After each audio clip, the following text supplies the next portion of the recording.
We're going into a park of Arlong. These are the days of Arlong. Arlong Park, isn't that the one where Nami punches a kid in the face? Arlong Park, isn't that the one where Nami does a really bad job of stabbing herself? Oh, no. It's that one where you moms in front of their kids. Yeah, I stole this one from chat. Hey, Arlong Park, isn't that the one where we finally meet someone with a bigger nose than Usopp?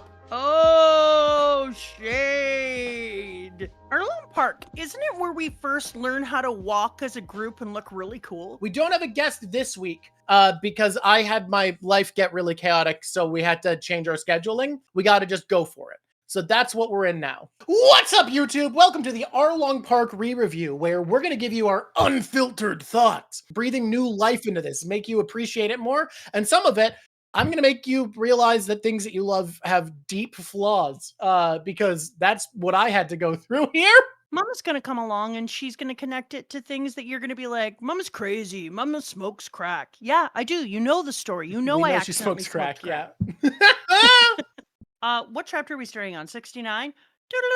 Excellent. Where we find out very curiously, we are told about the Warlords and we are told about Jim. And what's weird is, doesn't everybody feel it weird? I know there's a contrarian who's gonna be like, not me, because I'm very smart. I feel like everybody remembers the Warlords being mentioned here, and somehow it slips by basically everybody that there's a Fishman Warlord named Jimbei and Arlong used to be on his crew. Like that feels like it. Like, I never think about that with this part somehow, even though I constantly think about the fact that this is where the Warlords are mentioned, and I've heard that from other people too. And why'd that slip by? It is kind of strange that we don't really talk about it, and it's not really a thing. Yeah. I wanted to talk about it because in our reading, I got like 2 pages into the reading and then was like, wait a minute, what the shit? I looked up the 7 warlords because I talked about it before.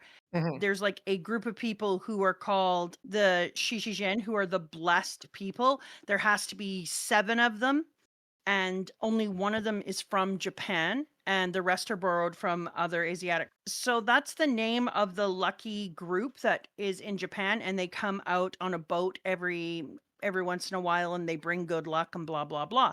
And Oda, when you look at the name of Shishibukai, he's basically taken the exact same concept of these 7 lucky gods and turned them upside down and come up with the Shishibukai, who are the 7 warlords, and they're kind of a blessing inverted. So the Shishifukujin are a blessing, and the Shishifukukai are inverted into a weapon. And he creates this group of 7 godlike figures who are our warlords. And we learn about them immediately. We've already met one. We talk about them immediately before we go to Arlong Park. And they start looking at him. And it kind of made me start to think about how crazy it was that he did this. And why did he choose 7? And why did the government keep talking about how there had to be 7? So it turned out that the Shishifukujin, there has to be 7 or there is no luck. It breaks a pillar and therefore the luck falls apart. So it's almost like there's something mystical and mythical that there has to be 7, which is why the government keeps saying if we lose a single one, then one of the corners of the 3 great powers falls apart, because all 7 have to exist at the same time, one for each of the seas, because we have 7 seas. We have the 4 main ones for the directions, and we have the New World and the Red Line, etc. So we have 7 seas there. And isn't that just 6? Because that's like the 4 blues. No, there were 7. The Paradise and the New World. That feels like 6. No. I guess the Calm Belt if you count it. But then the Calm Belt's on both sides. But it's a sea. There are 7 seas in one piece.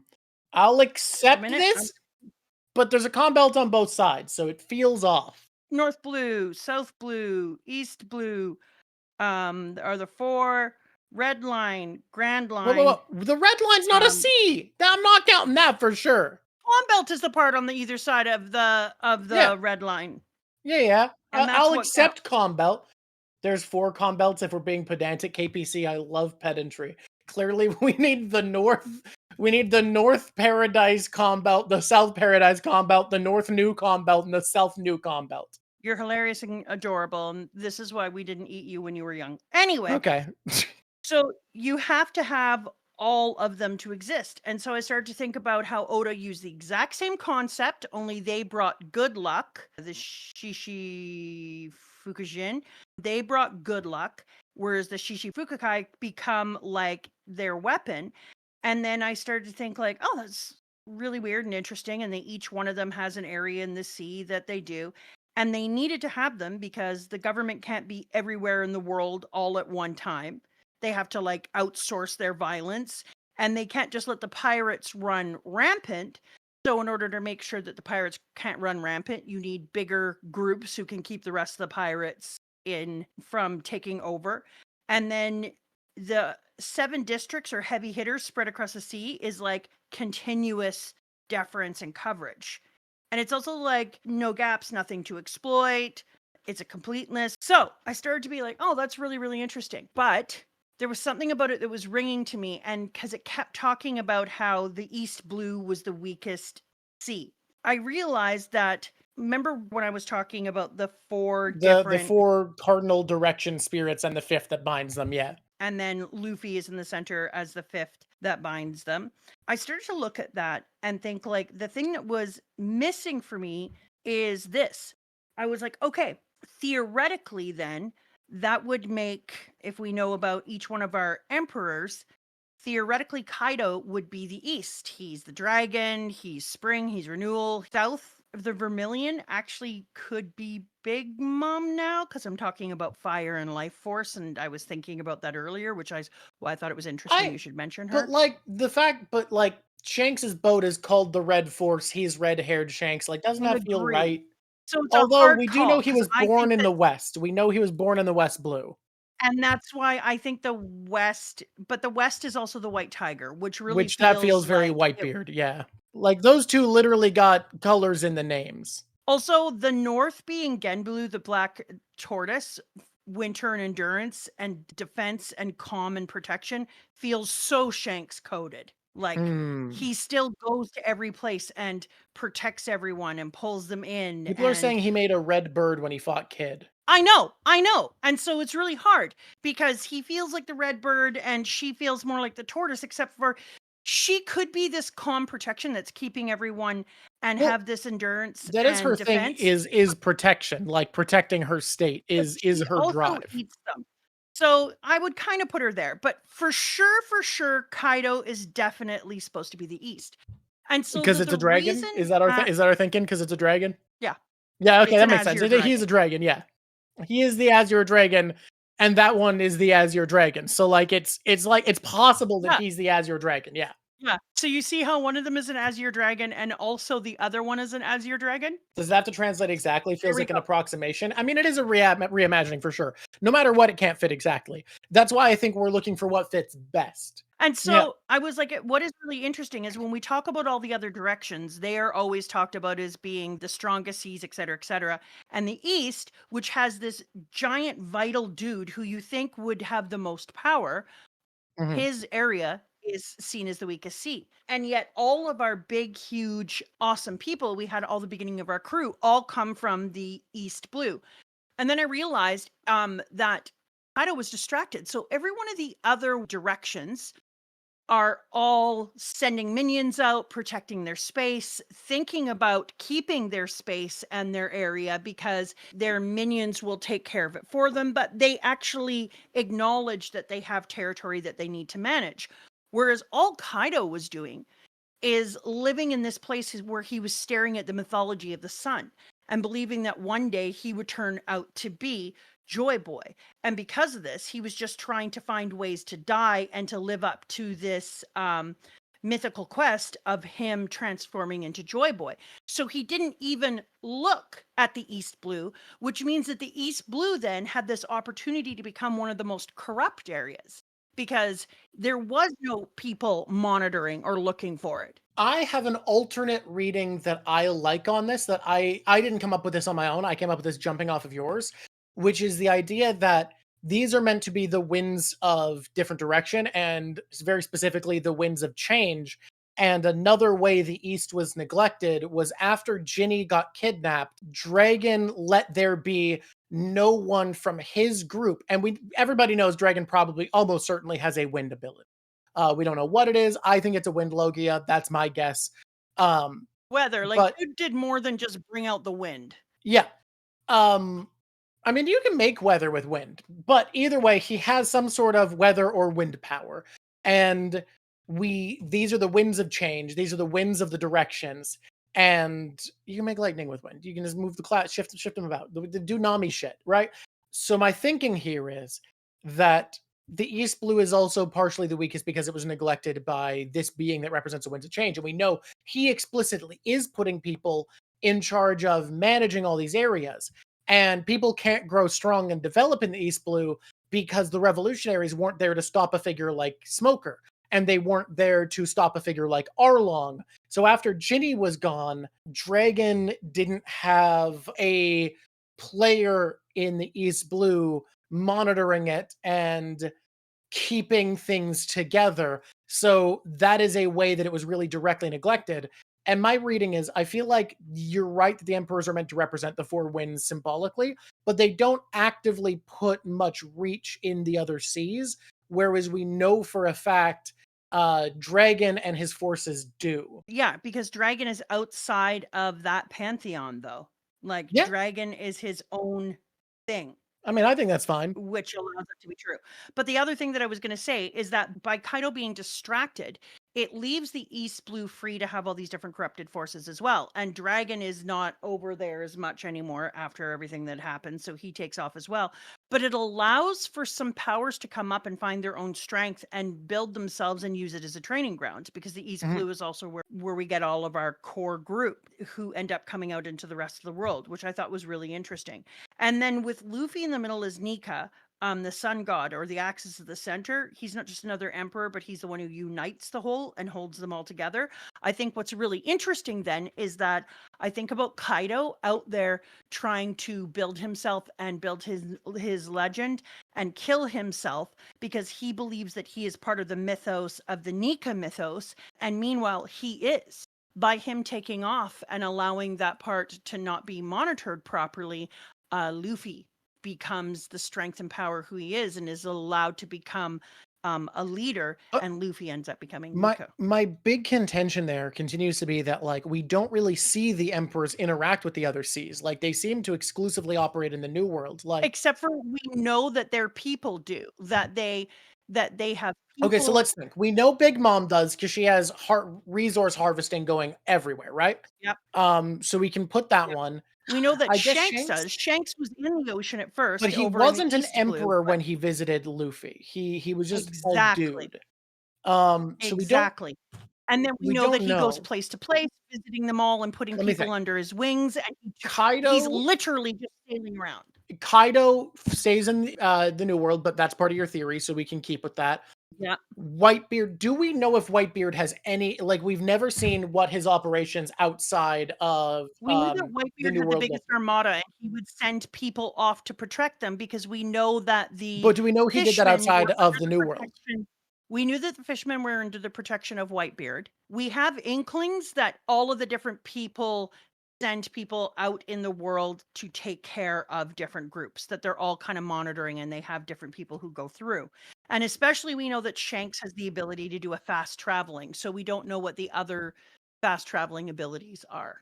Anyway, I started to just think about that as a thing while I was right in the beginning of it, because I knew that when I was looking at it under the idea of World War II, that prior to World War II happening in Japan, Japan would have kind of that Kaido effect, where they so wanted to gain strength just before World War II that they were kind of looking outward through the Meiji Restoration and forward, and not paying enough attention internally, and looking for what their emperor was, their sun, their embodiment of the sun, was looking to all the other areas. I'm listening, but I just need to take the briefest detour to say I don't think Oda actually really well planned out how these tattoos overlap, because I'm trying to figure out a way to have any transparency between the two, and these fucking things are not the same shape. Like they're no, they are not. Like, There's nothing I can do here. Okay, so I wanted to go through these quickly with everybody before Yes. we go on, because the pantheon of the 7 sacred lucky gods that I think that Oda used,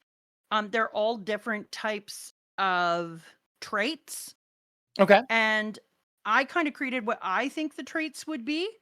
I think I am totally right on Kuma Okay. and Moria Okay. and Hancock, like 100% right. Holy shit, I just realized something that you are probably already aware of. This theory that the 7 lucky gods are the 7 warlords spread a long time ago. When I first started reading One Piece, this is one of the big observations.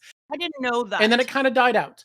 But I feel like it just got made so much stronger so recently, literally last chapter, with the revelation that Moria is from Wano and one of the lucky 7 is from Japan. Right. Shit, yes. We actually have someone from Wano as one of the warlords now. That is absolutely perfect. Could not be happier. Good point. Thank you, cover story. I didn't know that people thought the Lucky 7 were headcanon. It was already out of the conversation by the time you caught up. Here are the traits. Here are the ones I'm for sure on, okay? Okay, give me the one. So these are the traits. Give me the beat, boys. I'm going to give you the first one. Death, sand, decay, ambition. Okay. Yeah. Which one of the 7 warlords do you think that is? When I think of death and decay, what really comes to mind is Boa. I think snakes have a lot to do with. No, it's Moria. That's our man. That's our boy. Well, it's either Moria or crocodile because there's sand involved. Oh, you know what? I didn't hear sand. I heard death, decay, ambition. I mean, he does desiccate things. I could see either. I feel that feels Moria to me. He got zombies. Failed ambition is his whole deal. That's my leaning. So I would go either him or I would go for crocodile. Okay. Who else we got? Long life, health, happy old age, and it's a person of wisdom.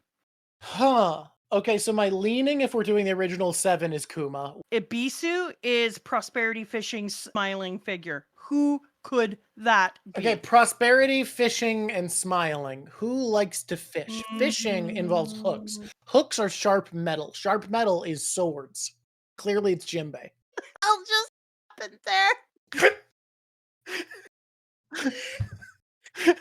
Freak of nature. I thought that was funny. Crocodile did have a hook. Oh. Shit, you're right. It's crocodile. Daikuten is wealth, agricultural prosperity. My leaning's Dofi. That's Mr. Moneybags, right? Yeah. Also, some people think it's crocodile because seeking all the harvests inside Arabasta. Yeah, even that's though true. That's true. Sand power. I could see either. Bishamoten is a warrior god who's the punisher of evil. So this one is a warrior god, punisher of evil, spear in hand, victory. I think that's Mihawk. That feels like it. That feels like it for real. This one is the only woman in the warlord. Oh shit! There's only one woman of the lucky 7. That's crazy.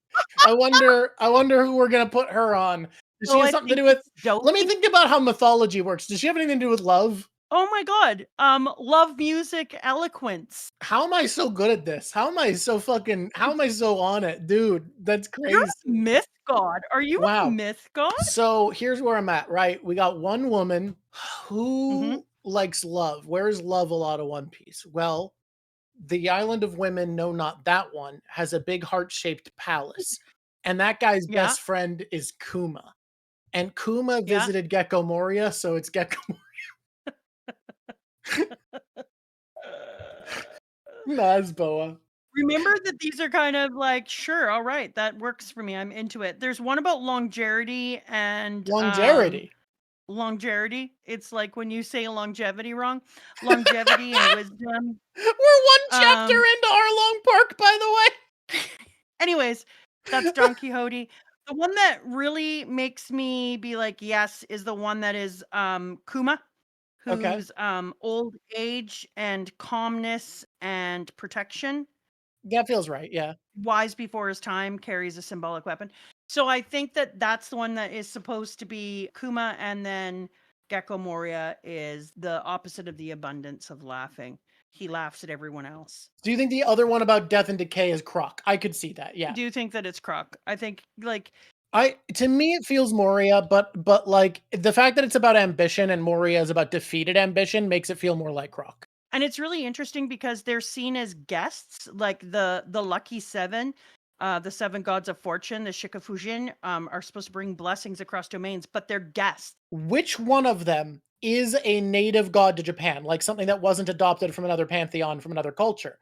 Because, in my opinion, if you're considering which one is native to Japan, there are two options for Warlord. Dofi, because he is a celestial dragon, so he's part of this power structure already. He, instead of being adopted, he is already part of it. So the one that represents Dofi makes sense to me. But alternatively, obviously, there's Moria, because he is from Wano, Fantasy Japan. So those are the two that I could see reinforcing your idea as a bit more evidence. Yeah, Okay, I would agree. please go The on. reason that it's important that they're seen as guests is Mhm. because they can be kicked out at any time or exchanged. If the government wants to change them, they can. It's just like the lucky gods, they're guests. They can take them out of areas, tell them they're not allowed to do things, blah, blah, blah. And literally, But it Ace also and Luffy means have both kicked someone out of the club. exactly. And it also means that if they're guests, you are supposed to treat them with respect when they're there, because if you don't treat guests with respect, you're actually breaking a sacredness. And so it kind of binds people through the meaning of them being sacred. All of this is for later, so we can go through and I can attach it to other things. But I thought it was really, really cool that we get this far in, and I'm like, here's a thing that I didn't bother to notice before. Right away, we start talking about how there has to be seven. Right away, we talk about how this, if the seven goes away, everything falls apart. And that they create legitimacy for the government and they do the government's work. You have to have them, otherwise it weakens the government. Okay, I just need to connect it and then I'm going to move on. The government, this is pre-war World War II. The government needs to be seen like it is creating illusion of sacred completeness. You can't assume only people who watch our shit are watching this. Hey everybody, Mama Drawk has a theory with a lot of backing that a lot of the political structures of One Piece, especially pre-time skip, reflect around pre and post and during World War II political structures. We have to preface, you can't assume everybody knows the shit we're smoking. If you would like to know more, go and watch the Impel Down video, because we go into it very deeply. And there. a plug, now I'm proud. It also helps to balance the great three powers, the Marines, the Warlords, and the Emperors, right? Because the Warlords are like a cheap counterweight. So the government doesn't have to bleed itself dry floating around to check all the Yonko fleets. And then you have pirates policing pirates, which is awesome because the Warlords are like apex predators, but they're on a leash. So you've leashed apex predators, suppressing rival pirates for free. And then that keeps your seas more stable. And then you have territorial deference, because each one of the warlords then kind of casts a shadow over their trade route. So you know that they're going to be safe. Like when I start to think about how deeply he did this and why he would make them the seven guests, like it makes so much sense, because 7 seats is a wide coverage. And if you remove one, suddenly there's a gap because you have the Conbelt and the New World and blah, blah, blah. So that would create a gap. And then it's like psychological theater, because there's like the holy 7 is stability. And as soon as a seat opens up, what happens? We filled it immediately because you had to have it. Otherwise the citizens would see weakness. And then also the warlords gave you all the insider access to the underworld. So you can be the government, you could be the Marines, you could be the government, and you don't actually have to touch the seedy underside because that is the job of your warlords. And then it lets you deny when you do super violent, terrible things like destroying nations and being tyrannical, because you're like, oh, the warlords did that. I mean, did you tell them to? Yes, but people don't know that. So you have to have the 7, which becomes really interesting later on when suddenly they're just like, let's get rid of all the 7. Anyways, I think this is really important. And the reason why I thought this is important, and I want to connect it now that we talked to people about World War II and then did nothing with World War II, is you know that I've always felt, and by always, I mean once we got later into the story and I was like, wow, this is really mirroring some events that occurred in World War II and really feels like this and this, especially once we got to Enies Lobby and I started to look at the whole cabaret connection and how it seemed to be telling a similar story. And then I was like, where is the similar story in the beginning of the world? And then I realized that it was totally there. When I started to look at all these pre-war mythic order, I realized that it looked like prior to all the other events in this story, before it tips into total war, authority is built on ritual and empires and pantheons and sacred numbers. Like in One Piece, the Shishibokai are like borrowed gods. They are pirate guests who float the world like borrowed gods, going around and bringing their version of right and wrong. And in the real world, that was like empires who felt like they had legitimacy and lots of monarchies and nationalism and traditions. It's kind of like a mythic age that all before the war, the world was more into empire rule and royalty and religion, and really bought into this mythical age. And that's kind of where we are right now in this story. Is it's kind of showing all of the different ways in which the world is still run through this mythical lens. I feel it. Because World War II shatters it, right? Once you have two atomic bombs go off and destruction, just like the Mother Flame, it kind of obliterates that idea. When cities can be gone in just a moment, it obliterates that idea of mysticism and mythicalness when technology becomes apocalyptic. But this is prior to atomic bombs.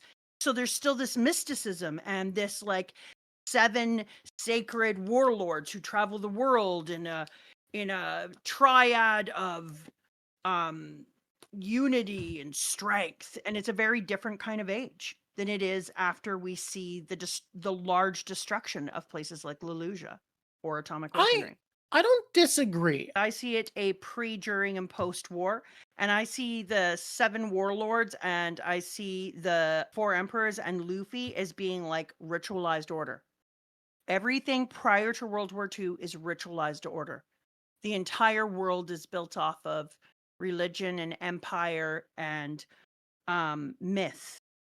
And during the war, Mother Flame, atomic weaponry, it ends all illusions. It's like an end of innocence. And then post-war, we get into the Seraphim and technology deference and AI endless replication, because that's why Kuma, who is the warlord of protection, his model ends up getting used multiple times. Like they are going to create Seraphim out of all the warlords, but they can create as many as they want. They no longer need a sacred 7 that pillars them up. It's no longer myth. Now, instead, they use the sacrifice of Kuma, the one who was the most human, who had the deepest humanity, and they turn him into a prototype where they just print him off like he's on a copy machine and turn him into a weapon. And so we move away from this mysticism and this mythical world and this ritualized order, and instead we move towards machinery.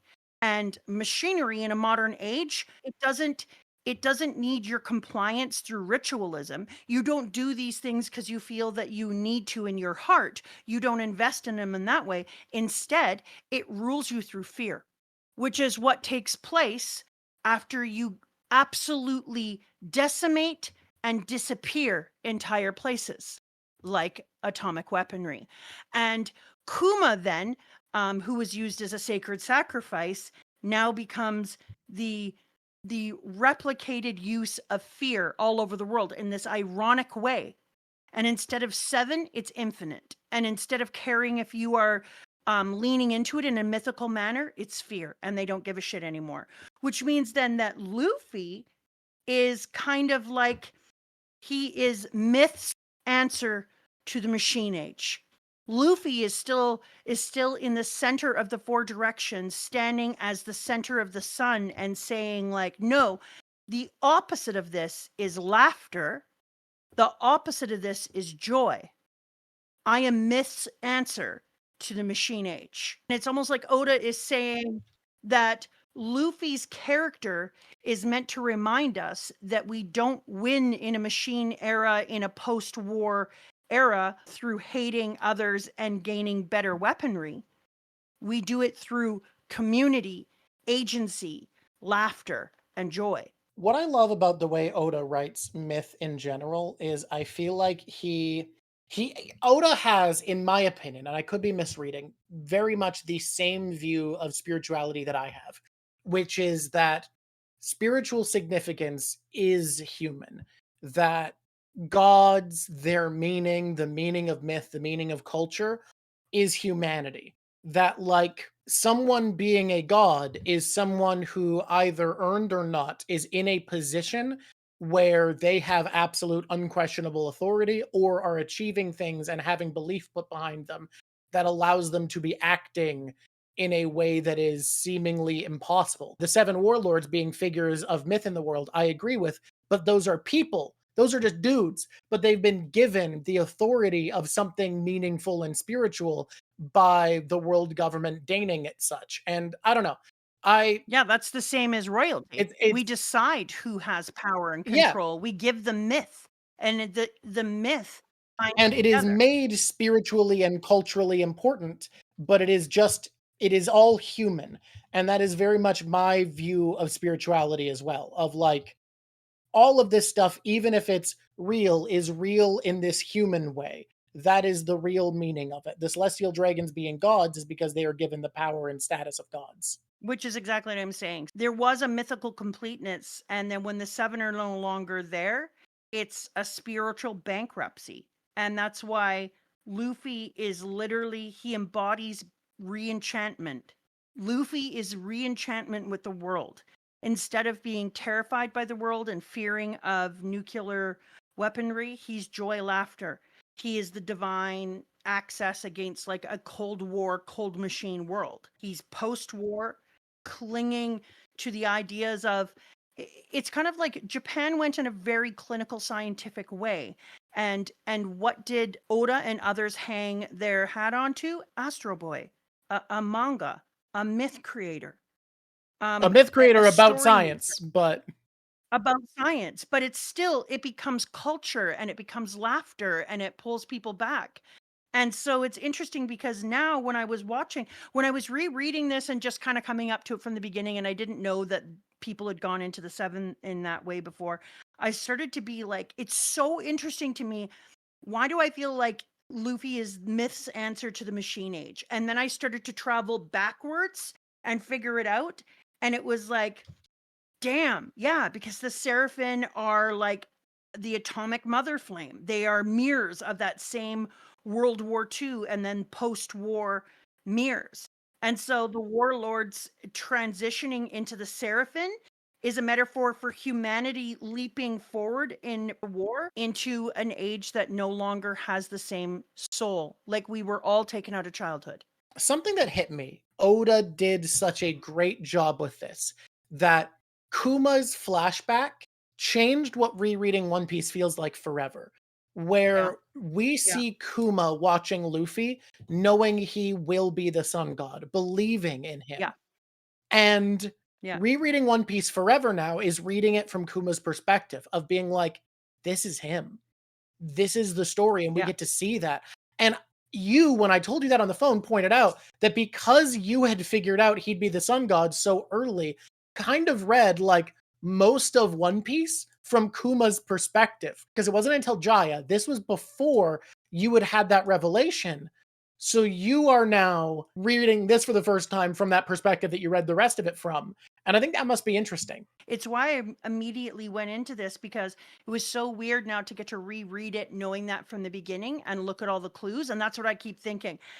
And now I feel like, not to be um too dramatic or too whimsical on it, but now I feel like when I'm seeing this and I'm feeling the beginning stories of Luffy, I feel like he's a reminder that myth and story can resist soulless repetition of the And machine.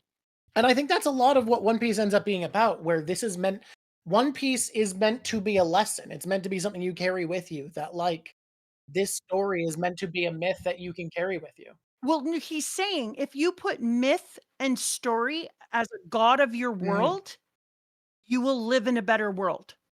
If you put machine at the beginning, at the center of your world and make it your god, then you will have a shitty, soulless world. I really like the idea of a setting and a story that values myth, but always makes myth about humans and our beliefs and what we are in the world.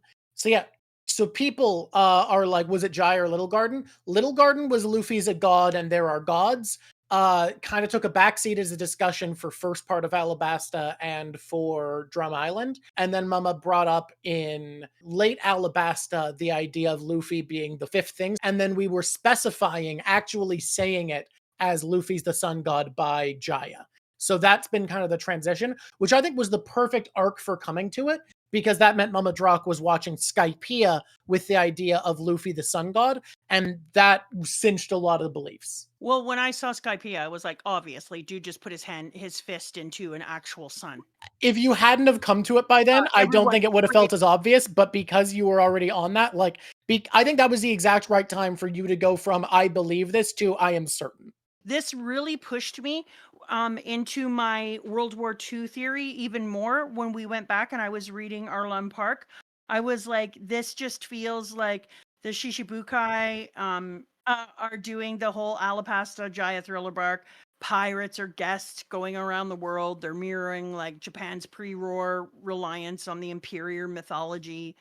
There's the balance of the three powers, Marines, Warlords, Yonkos. Yeah. World government is the most legitimate thing. And I was like, this is so equivalent to pre-World War II.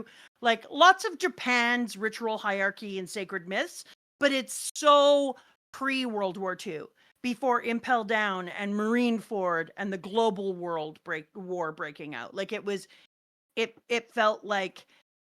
felt very, very obvious is what I'm saying now. And reading it the second time really let me sink into that. I want to point out something Lav pointed out, and this is brilliant. When we're talking about this being the foreshadowing of the sun god and this being feeling like Kuma on reread, Lav noticed something neither of us did that I think is brilliant. Times in this that people talk about laughter and bringing laughter to people. The speech bubble is put up in the sky and made to look like the sun. That's crazy. Yeah. He had this planned for sure. People talking about smiles and laughter are put in sun-shaped bubbles in the sky. I told you that later on. I told you one of the reasons that I went to Sun God wasn't just because of the Shintoism. It's because, remember I said that I went back through the manga. And you found so many moons, but barely any suns. It was barely ever shown. Yes. Yes. And that the sun, when it did happen, was like speech bubbles or blah, blah, blah. Or framed with Luffy in front of it. Or framed with Luffy in front of them. And I was like, that's fucking weird. What we've kind of talked about is one panel of one chapter. Oh, a panel. I think we need to skip ahead to the next scene, that there's something worth talking about. So I'm going to do an abridged how we get there. A bunch of people shuffle around for a while. And this is a big critique I'll talk about in a bit about Arlong Park, actually. This was the first me noticing the cracks in the scenes. Like, you revisit something you saw from afar before you got the tools to look up close, and it felt perfect. And then you come back and you're like, this is his early work still. This is pretty shoddy in a lot of ways. People shuffle around for a while. There's some cool scenes about it, but people shuffle around is basically what happens. So here's the scene that I want to talk about, because I think this is beautiful in the context of Wano. Okay. Nojiko and Usopp and the kid that Nami beat the fuck out of and told him to not die are in a house together. And Nojiko's like, if he's insistent on dying, fucking let him. I think you should have the strength to not be a coward and choose to live.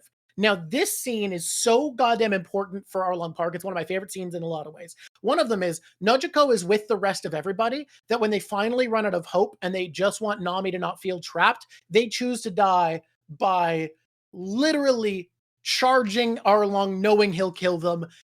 So she gives up on that idea, I guess deciding she's too cowardly to endure waiting another 8 years for Nami to gather the treasure. Whatever. The more relevant part here is, it feels like there's this internalization. As Nojiko says, Nami has the resilience to suffer a fate worse than death if it means continuing to live on. That is the message that's important to Nami, and that's a message that Usopp can relate to. This is important to Arlong Park, because we see, despite that, Usopp has found something worth risking his life for. Despite having similar values, he goes out of his way to be brave and attempt to save Mr. Pinwheel. And to fight Chu and save everybody. He needs to be on par with other people risk Genzo. He needs to be on par with other people risking his life. And that's brilliant. But the reason this scene struck me isn't just because how I think it's the most important scene to Arlong Park. It is so important to Nami and Usopp because we have another Japanese inspired, well, I guess this feels more Chinese or Korean inspired. Nami's village is very Korean, I think. But we have another Asian inspired country later in Wano. And we have Usopp and Nami together. And Nami is praised for having the bravery to live, suffering a fate worse than death to live. And yet in Wano, we see both Nami and Usopp acting out scenes that are so central to the themes of this fucking kitchen table conversation 1,000 chapters earlier, where Nami is threatened by Ulti. I'm going to kill you if you don't say that Luffy won't be king of the pirates. Yeah. And while a fate worse than death, being enslaved by a man she hates, is something she can tolerate, Nami can't tolerate living in a world where she betrayed her trust in her captain. She refuses. We're told that what makes her strong is that she can suffer something worse than death because she wants to be true to Bellemere and live. And yet, betraying her faith in Luffy is worse than serving under Arlong. We also see in this same bit, Usopp carrying on Nojiko's words in Wano and being like, shut the fuck up, you damn samurai. Dying isn't noble. Live. People love you. Carry on. Keep fighting. Stop trying to cling to honor. It doesn't matter. Stay alive. And I think yeah, exactly. God damn, this scene carries through these two characters forever, especially in Wano, where I just thinking about it is so cool. Because she changes so much. Like, we get to see different aspects of Nami here, but she changes so much. Luffy's dream, just like with Zoro, becomes her dream. And without Luffy finishing his dream and seeing it to the end, her dream loses its weight because she's like, no, I will never say that. He will be successful. She believes in him with her whole heart and her whole soul. What chapter are we on now? 50? I don't think we should do chapters. I think we do it piece by piece. I think we talked about the scene with Nojiko. Is there anything you want to talk about before I do my critique of the movement? I think it's really interesting that the boy who gets punched in the face also calls her a witch a bunch of times, because that's going to be really good one day when we find out that she's a weather witch. And her weather witchness. I mean, they were definitely just trying to say bitch through censorship, though.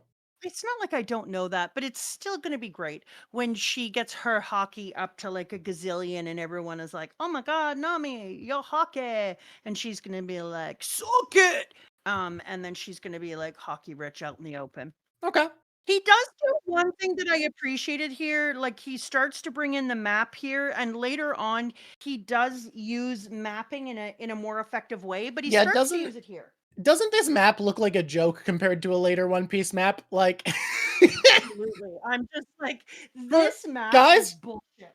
For anybody who hasn't read the manga, because this is a new experience for me, because I was an anime viewer at this point, there's a moment where Zoro's like, I think I'm starting to understand the geography here. And it's like, here's our Arlong Park. This is a village. This is a house. And then there's another village. I figured it out. Like, it literally goes, Bosa Village, you are here.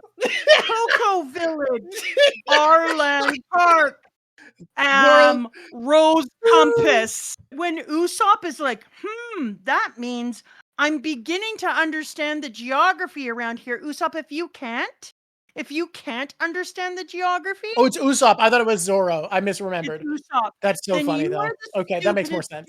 No, because if it was Zoro, he wouldn't be able to understand it. It's Zoro. That's he true. Gets lost I do love. That's so funny. No, it isn't rude to those who are directionally challenged, because that would be Drawk. Drawk can't find his way out of a car lot. I have only known one person with worse sense of directions than me, and yet I look at that and go, yeah, it's 3 places in a line, Usopp. The only thing that's a complicating factor is figuring out which of the 3 places the Mary was in front of. I gotta say, though, when I was reading this, I did realize, I think Arlong, like you told me this earlier when we were reading it, that Arlong is one of the very first good villains. But I Yeah. think Arlong is actually an excellent villain. He could have stood the test of time in a later chapter and would have Yeah. been a good later villain. I feel like he was A, kind of caught off guard, and B, Mhm. his people didn't buy into his shit as much back then. He's so much more immediately interesting and compelling. Like the fact that his word matters to him, but he's underhanded, so he needs to find a way to have not technically violated his word, his supremacy. Everything about his ideology is more interesting. It's all subtle, and it feels like it really directly contrasts the previous arc where it's like, hi there, my name is Don Krieg. I think weapons make you good, and having a lot of guys makes you stronger, and I'm strong, and that means I'm Don Krieg. Here's a trope I could have done it without, because we did the whole Nami is bad, Nami is good, and then we ended up doing the same thing with Robin. Like, oh, no, I don't trust Robin, blah, blah, blah. And I'm like, It was better done with Robin though, because like the figuring out was a cool I process. know it was better done, but I wanted to be like, do you understand that we did this already? But when I was reading this, I thought I liked the way that Nami's story was spelled out. But also, I think we all owe Nami an apology, because I think we have Do we? undersold the tragedy of her background. So I just want to say, number one, Nami might have watched her very first parents be murdered in a war where she might have watched other people be She was a blown up. baby at the time, so she doesn't have a She great memory was of a it. baby, but No, still, Nojiko does for sure. Nojiko remembers. Nojiko does for sure, but also Nami would have heard explosions, blood flying on her. There's Yeah. no way that this Granted, doesn't it is impact who she explicitly is. spelled out that she was laughing and smiling as though she had no awareness of the situation. And that was part of what Exactly, but that inspired shit Bellamere. was there, and Nojiko saw everything, and then Nojiko saw she's everything for sure. raised by who isn't her real parent, and she learns to love, and she lives in poverty. Yep. And then that parent is taken by somebody, had her life taken in front of her by shooting her dead in front of her for saying she's her mom, Yep. which is a different kind of tragedy altogether. And then she is taken by the same people who took her mom and has to act like it's okay, and she's not angry at them anymore. And she is imprisoned, and she is chained in a prison where she has to use her skill on their behalf, the people who shot her mom in front of her, and is only released eventually when she becomes of use outside. And I think that we undersell that. I think a lot of people have very tragic beginnings, but hers is way more tragic than we let on. I think it happens so early we don't think about it. I think it is so easy also to undersell how strong her conversation with Jinbei is later. Because, like, I did not remember how clearly it was spelled out and that everybody knew Jinbei freed Arlong as a condition to become a warlord. Like, he explicitly asked for this to happen out of sympathy for Arlong. Yeah. And it's why I'm so grateful it's taking so, like, it was known in the same room is wild. I'm not done. I forgot about something. Here's the other thing that people don't think about ever. Nami loved the people of her village and her sister so much that she allowed herself to be seen like as if she was a villain, and she ended up being hated by the people that she loved enough to let them hate her. That in itself is a trauma that is just, I couldn't deal with it. That isn't a trauma I could have. I couldn't have Drawk reviling me for being some kind of Nazi thing just to save him and to be able, like, I could, but the trauma in my heart would be, there's no words. I think you would tell me the truth and be like, just pretend you don't know, please. I don't think I could, because what if you were murdered because I told you the truth? Right? I'll figure it out. It has to be full out there. Everyone has to believe that she is the worst person ever and actually lives with and helps the person who murdered her mom. She has to let her sister, the only other living family she has, believe that she's a shitty enough human to care more about money than about their mom.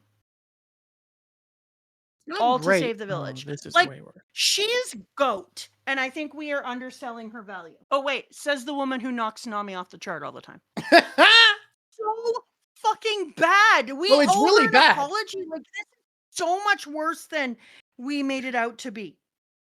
No, And then for it's fucked Nami, up. to have to live with them and be chained up so that she can make her Mhm. people safe. Like, oh my You know what's God. wild is when I was doing my reread, I didn't cry at the actual backstory, maybe because I missed a page or chapter. It skipped an Yeah. entire fucking chapter for me. I did cry when she was stabbing herself on the arm, screaming Arlong. Like, that made me tear up. Ugh.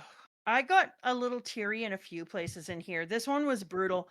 When we replay and whatever happens, don't curse the age you were born into. So this feels like such a message from Oda to us. No Mhm. matter what happens, don't curse the age you were born into. Don't worry about what anyone says, and whatever happens, never lose your ability to laugh. This is exactly what I said with Luffy. That Belmer is giving the message of Luffy that the only way to fight oppression, anger, fear, and hatred is through laughter and love. This is why I really dislike. I'm seeing a lot of critique where people are like, Gear 5th has made Luffy so disrespectful. He's laughing while people he loves are dying. The entire point of the form is it represents someone who, no matter how bizarre it is, no matter how unsettling it might seem, carries on hope and joy at every moment. And the reason it drains him is that's an exhausting toll to put on someone. It's exhausting to have the energy to, no matter what, keep going and keep being laughter and joy. And that's the message. And it's why, like, it frustrates me that people are so mad, like, it's so disrespectful. That's the point of the form. It's not about disrespect. It's about, you have to remember that you can still laugh. Belmer knows she's about to be shot, and she says, whatever happens, never lose your ability to laugh. Come the Mhm. shit on. Like, when Luffy is laughing, it's for a purpose. Like, Oda is telling a specific tale here. I knew this was sad, but rereading it, I was like, oh my God. It's And he so throws his brutal. cigarette. He throws his cigarette into a pool of her blood, and Oda draws it hissing. That's Ugh. so specifically fucked. Yes, thank you. I want to move on to my critique section. All right. I remembered Arlong Park being much more flawless than it was. And I think that's because when I first watched it as a teenager and when I skimmed over to reread, I wasn't giving it the depth it deserved to really see. Guys, Oda used to be much, much, much, much worse at the choreography of moving parts.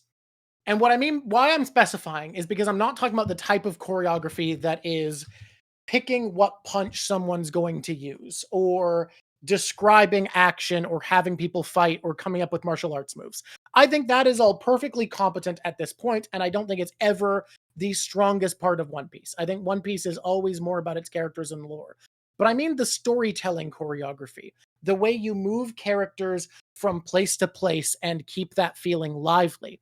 You'll notice that in One Piece, transit itself, the moving between places, often feels really interesting, compelling, unique, and like a problem to be solved. It's usually either that or kind of so negligible we don't think about it.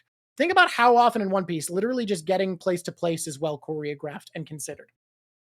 Not kinetic movement. I'm talking about plot movement. I'm talking about the where you maintain the position of characters to keep a sense of tension and action alive. Arlong Park is just like people walking to and from a town, circling around each other, missing each other, having conversations until the money gets stolen and it's time to party. It's time to go for it. I And even literally told Drawk that I was frustrated by the fact that I just wanted to yell at Luffy, climb a fucking tree and you'll be able to see any of these people. yeah, it's literally just climb a tree. people walking to and from town, missing each other, seeing each other, talking to each other. Like it is. You compare it to something later like Alabasta, where we have methods of conveyance that are interesting and important, and we have people figuring out how to get places, people flying, solving problems, splitting up, having raps on their mark. Like, there's so many bits of movement of characters that's so well managed. And in Arlong Park, they're just kind of meandering around, having conversations, Nezumi steals the money, and we walk back to Arlong Park for the fight. And you're like, but then we get there and the fight's really well choreographed. No, it's well choreographed in terms of the punches thrown, in terms of the moves used, but like Arlong's character is genuinely given a disservice by how poorly Oda at this point is able to manage character positions in a fight. What do I mean by that? Well, he's so compelled to have the idea of these are fights that we have each of them get a solo fight. Usopp's is well handled because Usopp interrupts Chu trying to attack everybody and get involved. So Chu chases Usopp and they're separated. Luffy is well taken care of. He's trapped underwater. It's one of the better plot points. It's well managed. But you might notice Arlong isn't. For this setup to work, where we have Arlong there and Kurobe and Hachi get their 1v1s, Arlong has to just literally watch his boys get pummeled. And this is a guy who we're meant to believe cares a lot about fishmen in his crew. He calls them brothers, gets upset when they're hurt. And he's just like literally Oda stops drawing him in the place he was just standing because he kind of just has to not exist. Like Arlong vanishes as we're shown the fight happening. Oh, but that's all that's wrong? No, because we have a moment where near the end of Hachi and Zoro's fight, Kurobe tries to get involved, which suggests he wants to. The issue is they've been fighting for like 2 chapters. At the beginning of that, Sanji got punched out of the arena. He's been dusting himself off walking back. Kurobe tries to interrupt. So we know Kurobe cares enough to interrupt, but he literally is just Arlong and Kurobe just stand there watching Zoro fight Hachi for 2 chapters. Sanji's been knocked out of the arena and he's, I guess, walking back. But like what we're meant to imply is Arlong is like, oh, this fight's interesting. And Kurobe's like, yeah, it is. And then Kurobe out of nowhere is like, all right, I'm going to go get involved. Just as Sanji gets back. It feels clumsy.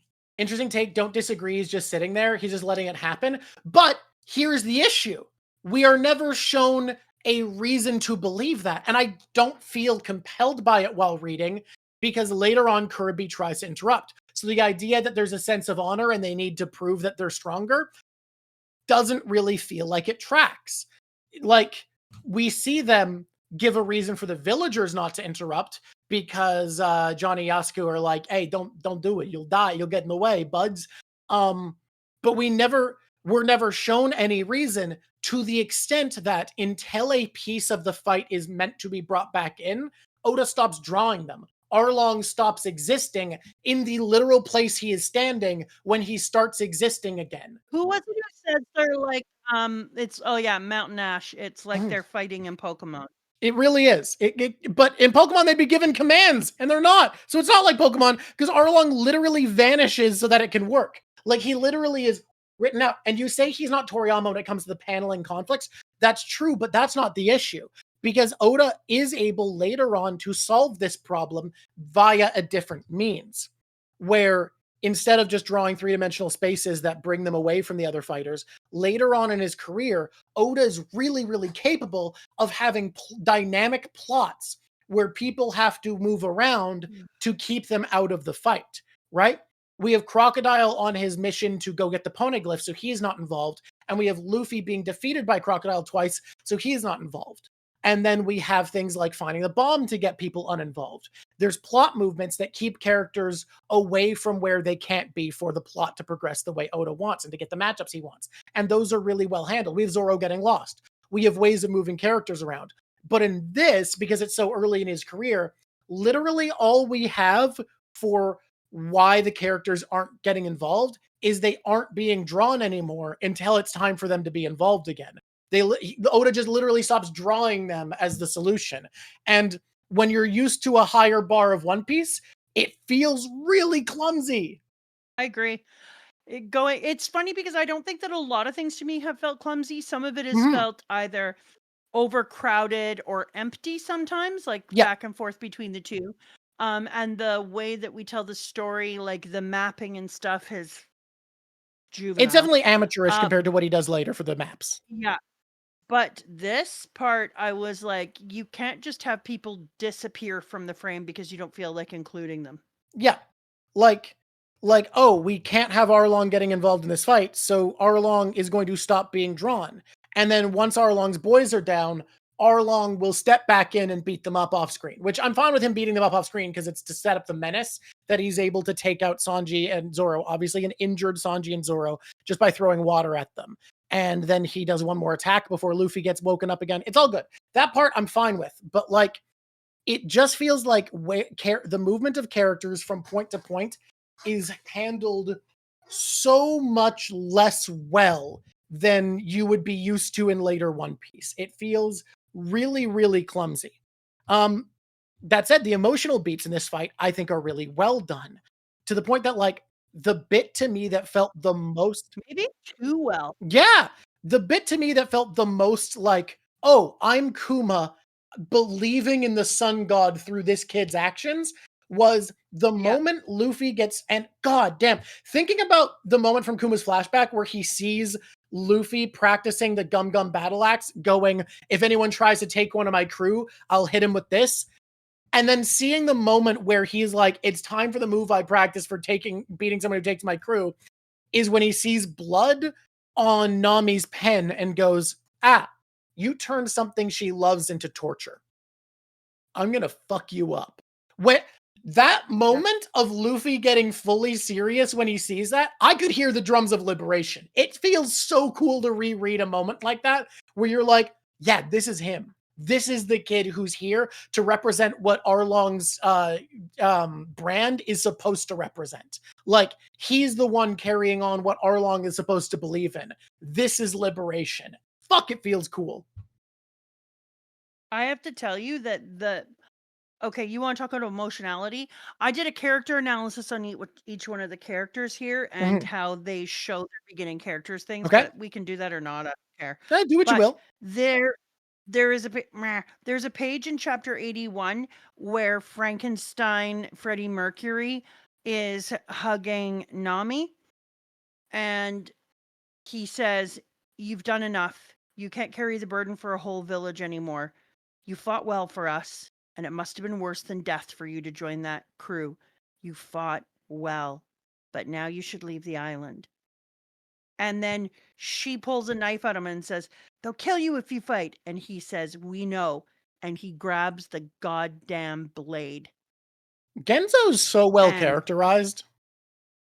Excuse me, his name is Freddie Mercury Frankenstein. Oh, of course. And, or as I call him, Freddie Frank. And he bleeds all down the ground and she just starts sobbing. I was like, the emotional, because, and then he goes, "Now step aside, Nami." And then she starts to hear Arlong laughing in her head and she falls on the ground. And she had always said that she couldn't have friends. And her sister was like, "Do you know what this means?" And what does she do? She starts to cut out her tattoo. And I was like, God damn you, Oda.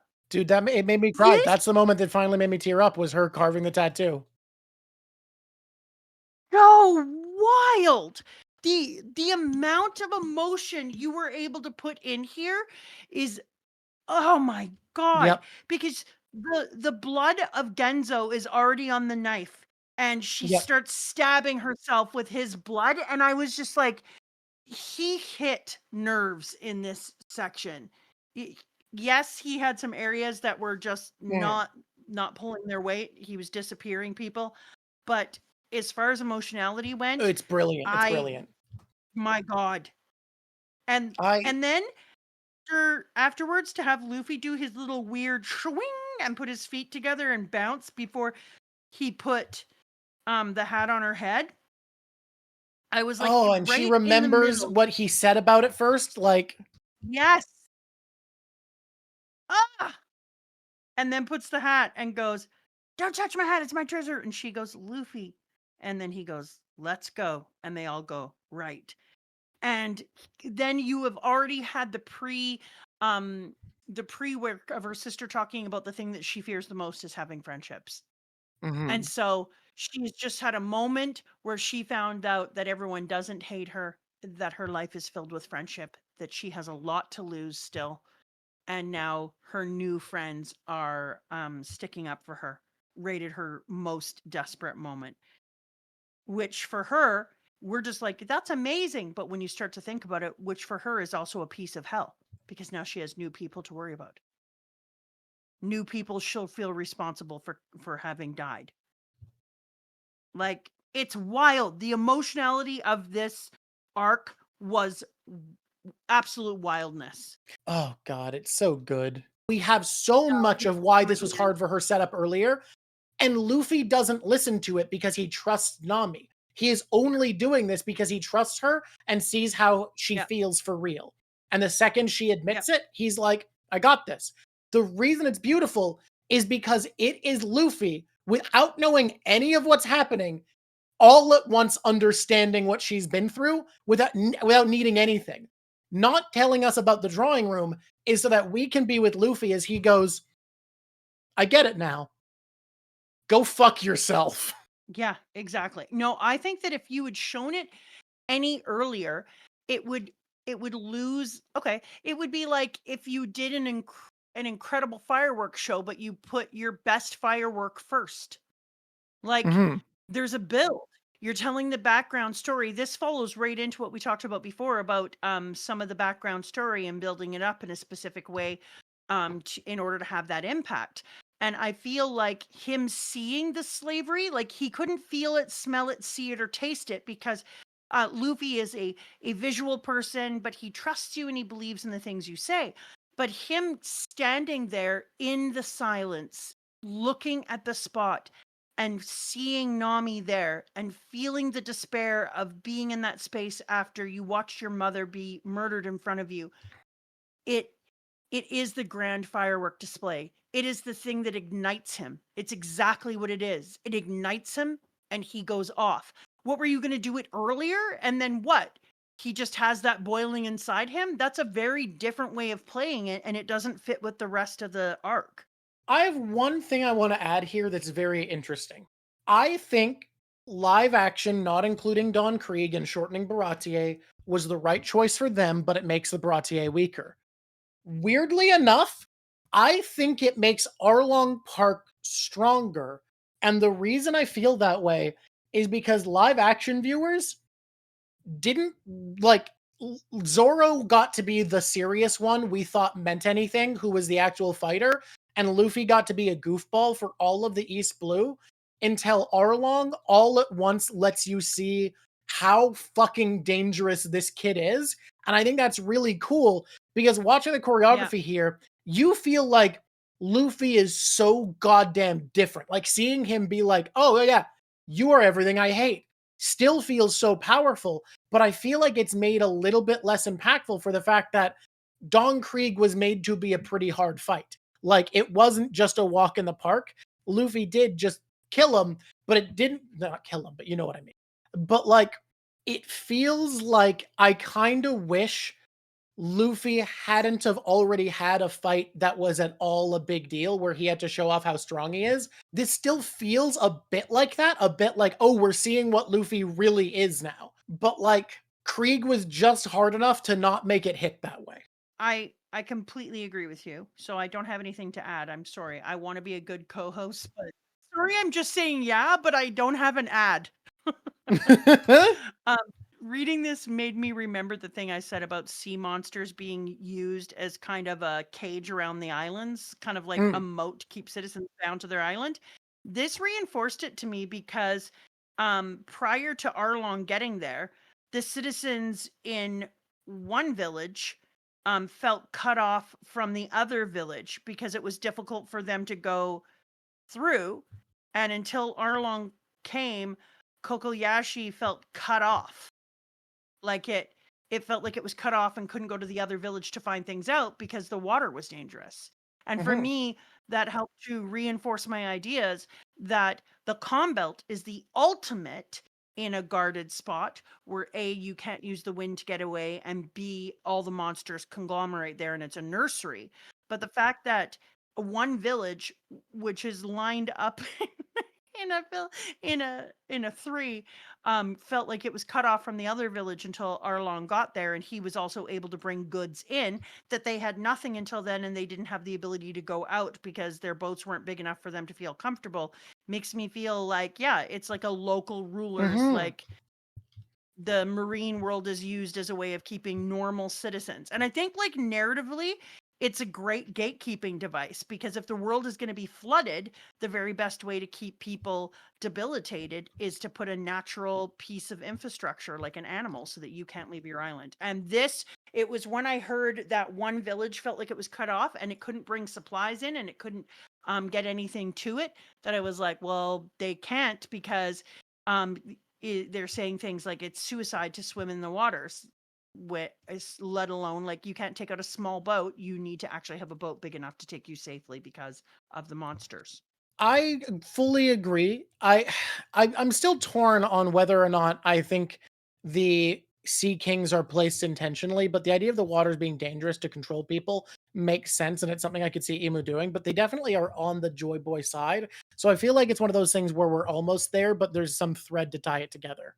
I think that there's going to be a moment. Like, I think that Emu may feel like Mu doesn't have to worry about them. He has control of the Sea Kings. But I think that one of the things with Joy Boy coming back is that they can Mhm. break the control that Emu has of the Sea Kings and change the narrative of how the Kings live their lives. Because the Kings are obviously intelligent. They're having conversations that Luffy and others are picking up on. They're hearing, Roger heard them, Momo the Noodles heard them, Luffy heard them. Like, over the years, we know people can hear them. They talk, they Yeah. speak, they have thoughts. So I think that there is just a control put on them that is about to be broken. Now, cover stories are tying in a lot with the plot, and that hasn't been the case before. But I want to pitch alternate reality where Nami like took a Yeah. little bit longer to get to Arlong Park. And the alternate reality is Garp is visiting the East Blue for some reason. Garp is sitting at Yes. HQ with Smoker. We got some good donuts here. And Smoker's like, Navy vessel just got sunk. Oh, yeah? Yeah, helmed by a Commodore. And it tried to go after a local pirate, Arlong. I would deal with them, but I've been positioned in this base. And Garp is like, I got an afternoon to kill. Let's go, boys. I feel like if Luffy didn't beat up Arlong, what would have happened was fucking 3 days from now, Arlong sitting around being like, yeah, being a warlord is awesome. Hey, is that an old man in the sky? IMO. That's the timeline where Luffy didn't do this. You want to talk about a hitting moment? Bye, everybody. Bye, everyone. I'll be back. And then, that sister of mine is something. Have fun, Nami. Look at this, Mr. Genzo. Huh? What's this, doctor? She had this tattoo done. What is this Dude, symbol? yes. It's a tangerine and a pinwheel, she said. Huh. Mr. Genzo, where's your pinwheel? I won't be needing it anymore. God, this And hit. then it showed all of him spinning it and doing it in front of the kids to make them happy. Nami crying as a baby and him spinning it.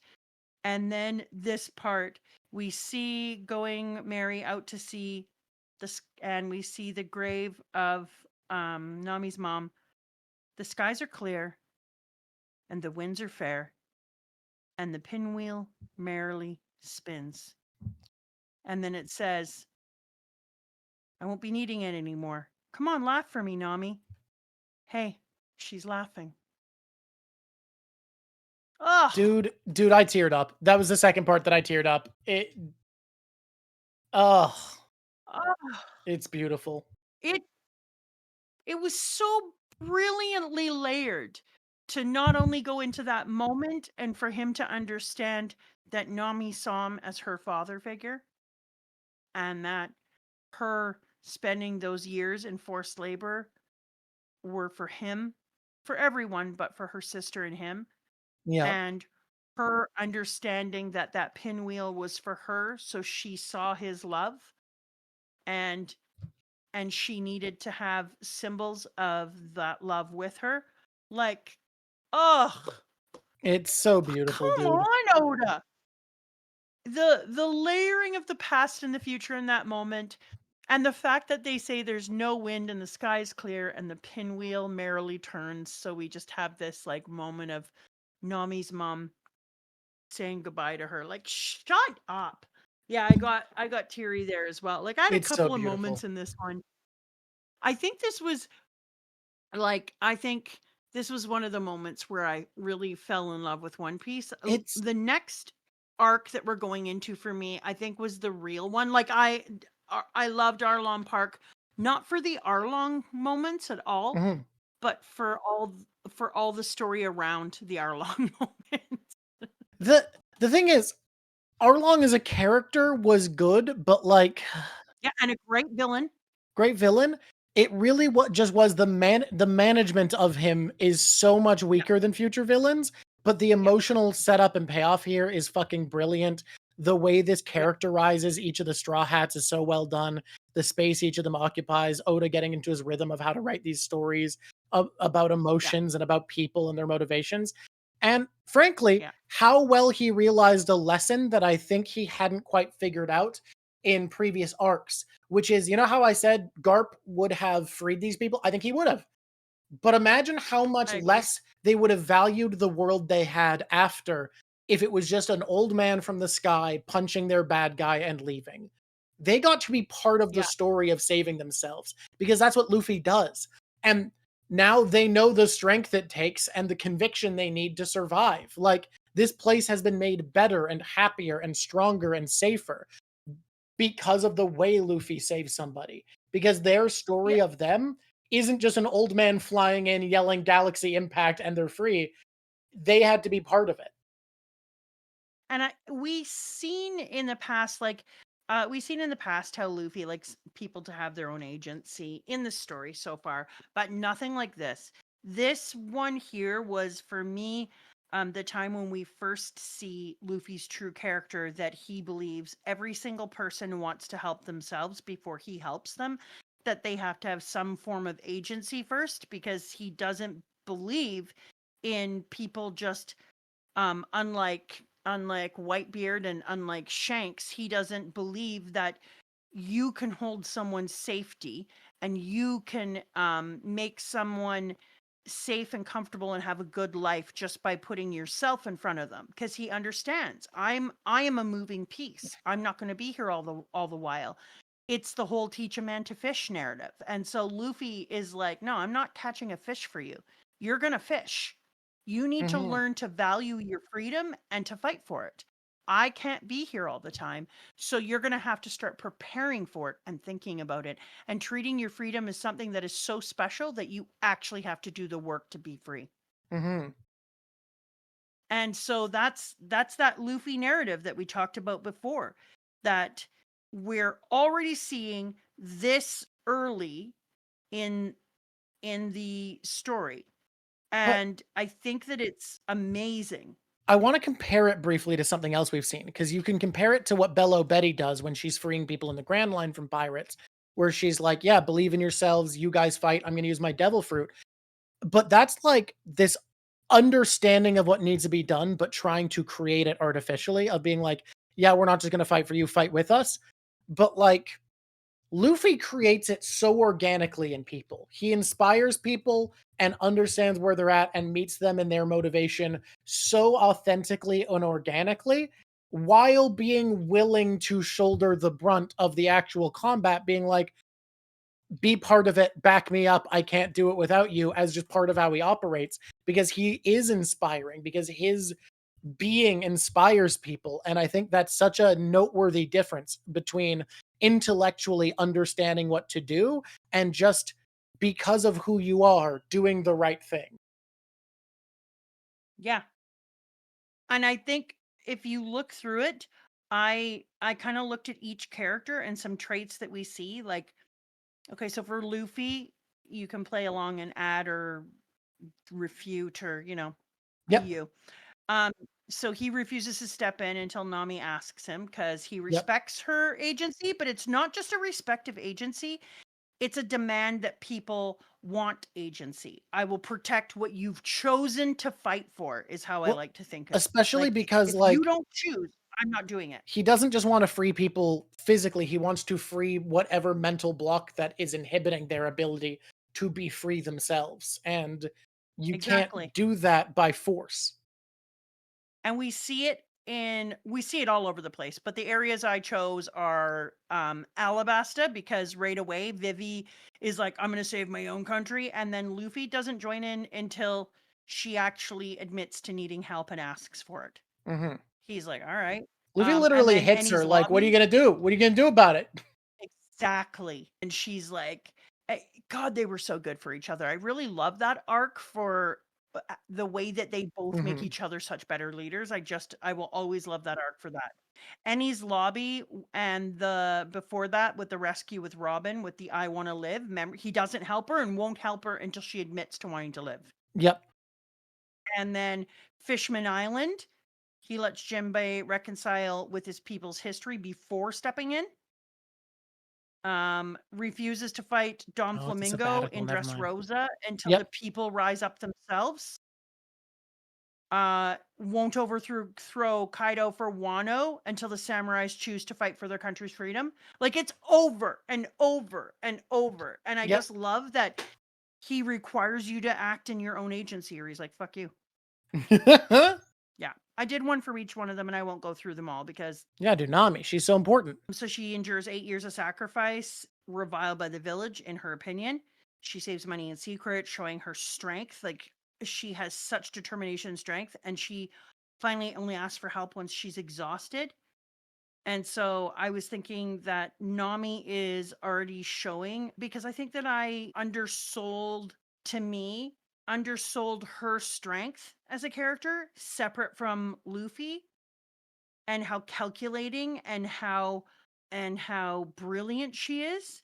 And I think that it's echoed over and over again. She has strategic brilliance for the crew, like on Whole Cake Island when she faces the tyrant and she uses navigating all of her impossible odds with brain. And then Wano when she's terrified by Kaido's forces, but she stands up and claims that Luffy's going to be Pirate King. And there was a bunch of other moments for her.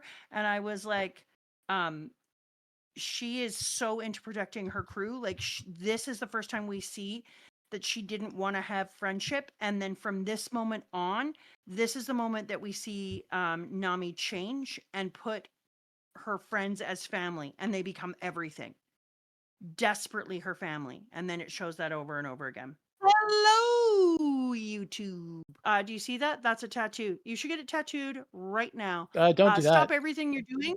Press like, press subscribe, because literally pressing like and subscribe are just literally clicking a mouse or touching the screen. It's the easiest thing ever. And when you do them, it makes a big difference to us. So, like, It does. you can give us YouTube points too if you want to. We I gave love us you. YouTube points. Wait, what? What? What? There's a new thing. It's called YouTube points. You don't know about it because you're you, but I watch our stuff and I give us YouTube points. Anyways, Okay. YouTube, I wanna have a little conversation with you right now.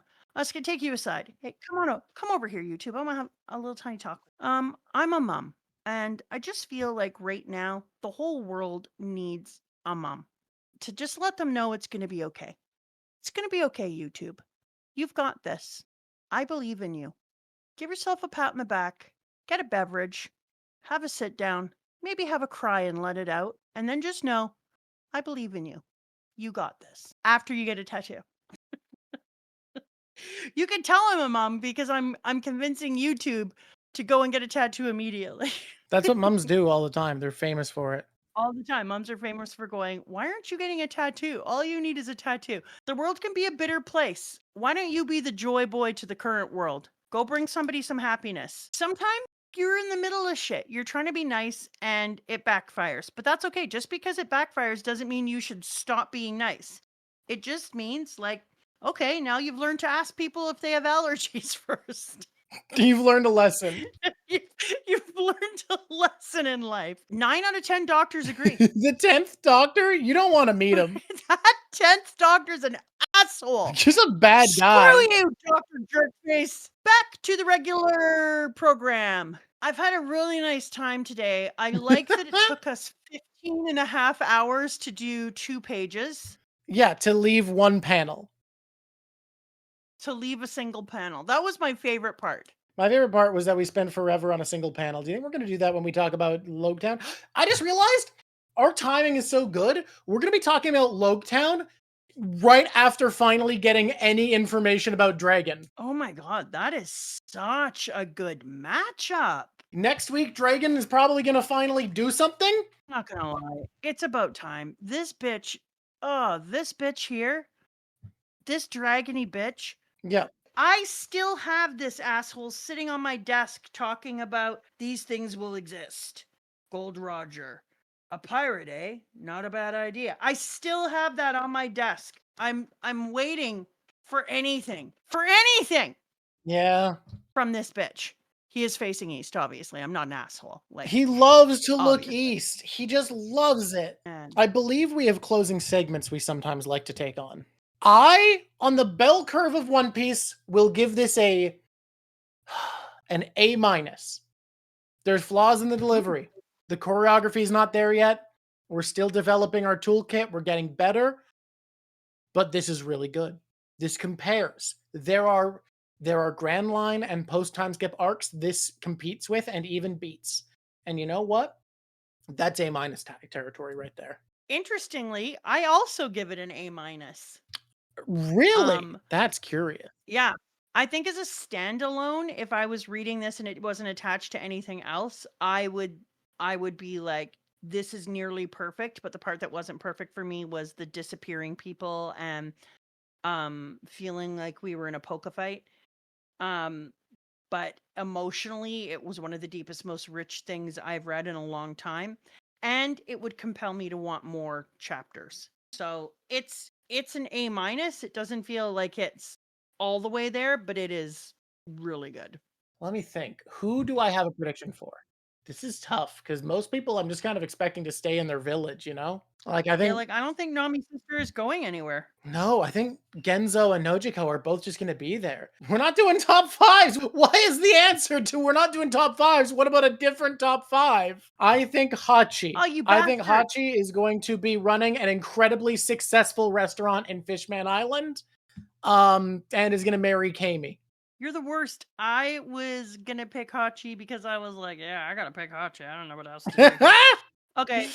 All of the Straw Hats are eventually gonna come out with King Hockey. I feel like you know why that feels like cheating. Well, a couple of them have King Hockey. Doesn't mean they all do. No, but like picking the Straw Hats, like those aren't characters of the arc.